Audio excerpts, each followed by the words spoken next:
Hi, welcome to a special edition of Education Matters. 10 things every school board candidate should know before they take office. With me is Carl Tanksley with the NJSBA's legal department. Welcome, Carl. Thank you, Ray. Glad to be here. Once you get elected, one of the most exciting days is the reorganization meeting where you take the oath of office. Who administers the oath of office, and do you have to take it at the reorganization meeting? Okay.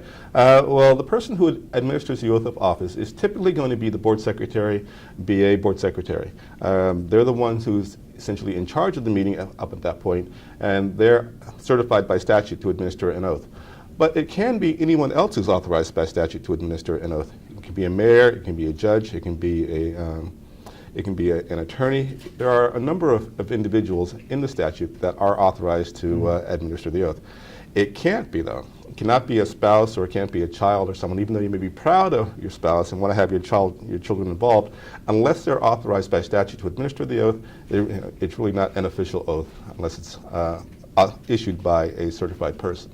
Now, for some reason I can't make the reorganization meeting. Can I take it a couple days before, or do I have to do it after?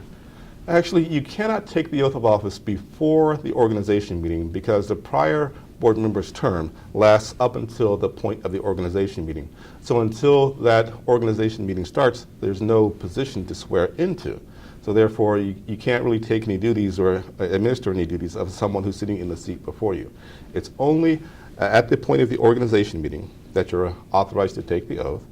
Or if for some reason you can't be at the organization meeting, then you can take the oath at some point after the organization meeting has the date for the organization meeting has passed.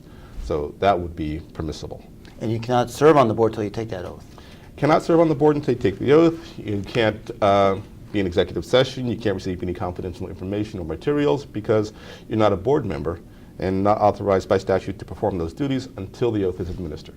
And finally, in looking at the oath of office that they take, you're going to swear to uphold both the Constitution of the United States and the Constitution of New Jersey. So that means you have to uphold all laws, even a law that you may not agree with. It's a solemn promise that, yes, you will obey and uphold the laws, and sometimes it's difficult to implement laws that you completely disagree with. But your oath is a solemn oath, and that's by administering the oath and taking the oath, you're promising to uphold all those laws, even those laws that you disagree with. Thank you, Carl. I hope you found this episode helpful.